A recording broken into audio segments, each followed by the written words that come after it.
Islamabad high court की PTI को इस्लामाबाद में जलसे की इजाजत देने की हिदायत। चीफ जस्टिस आमिर फारूक ने रिमार्क्स दिए, किसी का राइट ऑफ असेंबली नहीं छीना जा सकता, जलसे सबने किए हैं, आप कवायद ज़वाबित और शराइत तय कर लें।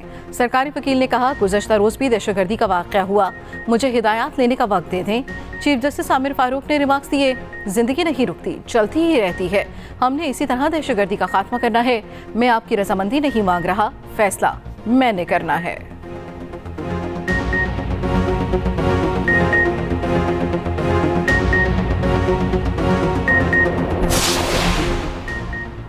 मशाम में चीनी काफिले पर हमले का मुकदमा दर्ज करने के लिए सीटीडी को मरासला अरसाल।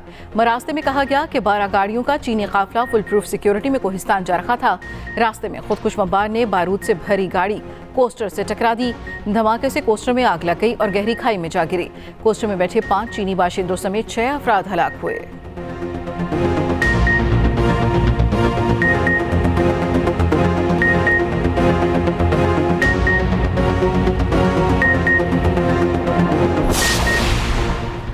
वज़ीर-ए-आज़म शहबाज शरीफ की ज़ेर सदारत सिक्योरिटी पर आला सतह का इजलास आज होगा।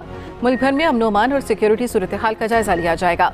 दूसरी जानिब वफाकी काबीना का आज होने वाला इजलास मुलतवी कर दिया गया। वफाकी काबीना का इजलास अब जुमेरात को होगा।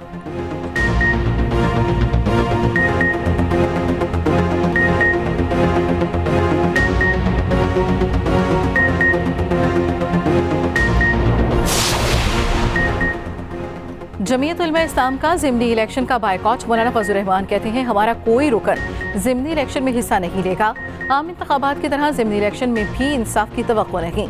मौलाना फजल रहमान का मुबैना इंतखाबी धांधली के खिलाफ तहरीक चलाने का ऐलान। कहा, 25 अप्रैल को बलूचिस्तान से तहरीक का आगाज करेंगे।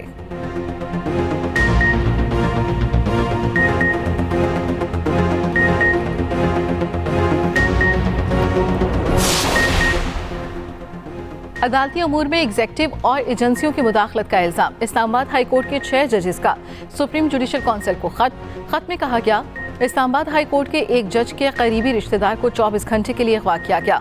Chief justice Islamabad high court को मुदाखलत के बारे में बताया। चीफ जस्टिस ने कहा, अब मुदाखलत नहीं की जाएगी, इसके बावजूद मुदाखलत जारी रही।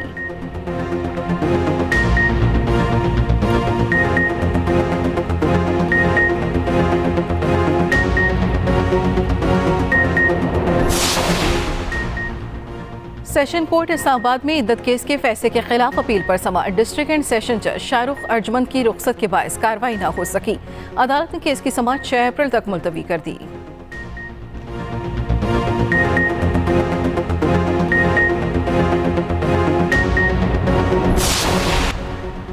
वज़ीर आला मरियम नवाज की ज़ेर सदारत महकमा excise taxation and narcotics control का इजलास। नारकोटिक्स कंट्रोल के लिए 3 पुलिस स्टेशन बनाने की मंजूरी। एंटी नारकोटिक्स के लिए नया महकमा बनाने की तजवीज़ पर इत्तफाक। मंशियात और स्मगलिंग रोकने के लिए 13 एक्साइज चेक पोस्ट कायम होंगी। मोटर व्हीकल्स की रजिस्ट्रेशन प्लेट्स का बैकलॉग खत्म करने की हिदायत। वज़ीर आला पंजाब ने टैक्स कंसल्टेंसी यूनिट कायम करने की मंजूरी दे दी।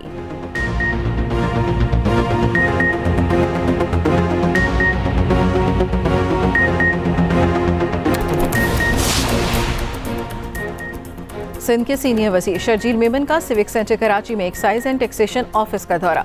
शर्जील मेमन ने दफ्तर में मुख्तलिफ सेक्शंस में काम का जायजा लिया।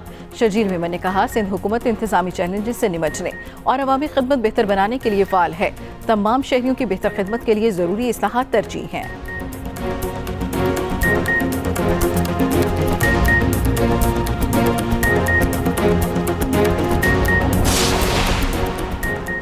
पाकिस्तान स्टॉक एक्सचेंज में जबरदस्त तेजी। 100 इंडेक्स 66,000 की नफसियाती हद अबूर कर गया। कारोबार के दौरान 400 से ज़ायद पॉइंट्स पर इजाफा। 100 इंडेक्स 66,300 पॉइंट्स पर ट्रेड कर रहा है।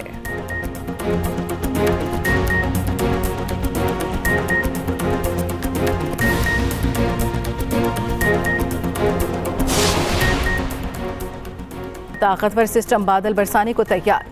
मगरबी हवाओं का सिलसिला मुल्क के मगरबी हिस्सों में दाखिल हो गया। लाहौर के मुख्तलिफ इलाकों में हल्की बारिश, मौसम खुशगवार हो गया। 31 मार्च तक मुल्क के बालाई और वस्ती इलाकों में बारिश की पेशगोई।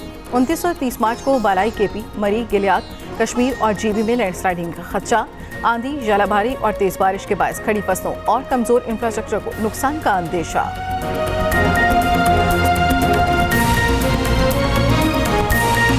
बात यह है कि अगर अवाम, पाकिस्तान के लोग हमारी बात को पूरी तरह से मानते, स्प्लिट मैंडेट ना देते, PMLN को जो है वो सिंपल मेजॉरिटी देते, तो हमारा ये वादा था अंडर द लीडरशिप ऑफ मियां नवाज शरीफ कि हम 2 साल में मुल्क को इस दलदल से निकालते। ये हमारा वादा था, हमारी कमिटमेंट थी। अगर हम ना निकाल सकते तो बिल्कुल कसूरवार भी ठहराए जाते और उसकी सजा भी जो है वो लेने को तैयार होते। अब कोलिशन गवर्नमेंट है, बाकी पार्टियां साथ हैं, सारे मिलकर कोशिश करेंगे इंशाल्लाह। हमें हुकूमत में नहीं जाना चाहिए था, ये पार्टी का अक्सरियती फैसला था। नवाज शरीफ की मंजूरी से ही हुकूमत बनाने का फैसला हुआ। रहनुमा नून लीग राना सनाउल्लाह की एक्सप्रेस न्यूज के प्रोग्राम कल तक में गुफ्तगू। कहा, हमें सादा अक्सरियत मिलती तो मुल्क को दरपेश मसाइल हल कर सकते थे। अब इत्तेहादी हुकूमत है, जो होगा उसकी जिम्मेदारी सिर्फ नून लीग की नहीं, तमाम इत्तेहादियों पर आयद होती है।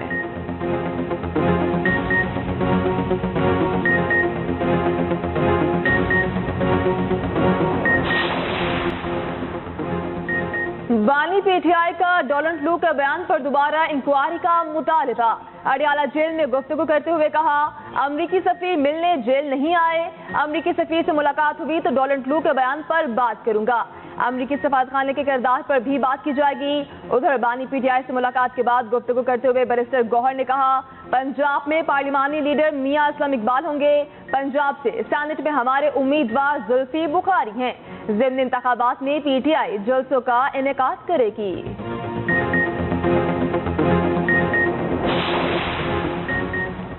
बुशरा बीबी का अपने शहर में कुछ मिलाने का इल्जाम। अडियाला जेल पेशी पर सहाफियों से गुफ्तगू में कहा, गुज़श्ता पेशी पर आई तो बनीगाला में मौजूद शहद में कुछ मिलाया गया, वापस जाकर शहद खाया तो तबीयत बिगड़ गई।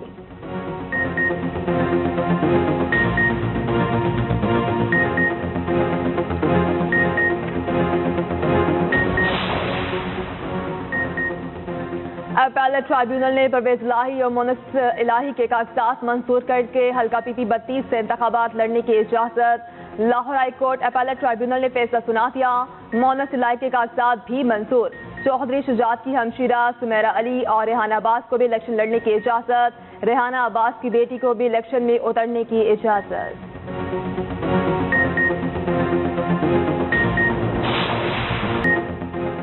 सलामती काउंसिल करारदाद के बाद इसराइल मजीद भी पर गया। सहूनी फोर्सेस के गाजा पर वहशियाना हमले तेज। रफा में इसराइली हमले में मजीद 15 फलस्तीनी शहीद। फलस्तीनी शहदा की मजमूई तादाद 32,000 से तजावुज कर गई। जर्मन हुकूमत का फलस्तीनियों की इमदाद के लिए $48 मिलियन देने का ऐलान।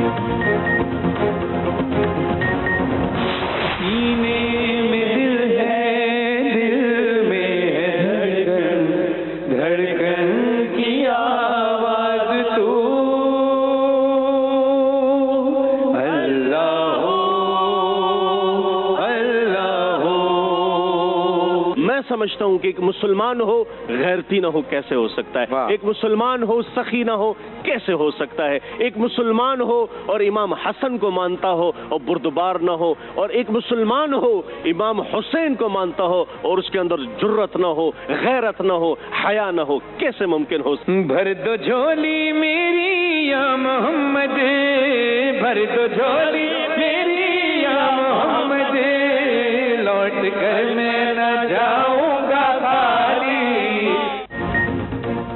और एक्सप्रेस एंटरटेनमेंट की प्यारा रमजान ट्रांसमिशन में हुई 15वें रोजे की अफ्तार। हजरत इमाम हुसैन का यौम विलादत अकीदत व एहतराम से मनाया गया। मेजबान सैयद फरहान अली वारिस ने पेश किया कलाम। मौलाना आजाद जमील ने फजाइल हजरत इमाम हसन बयान किए। देखिए प्यारा रमजान एक्सप्रेस एंटरटेनमेंट पर रोजाना 3 बजे से।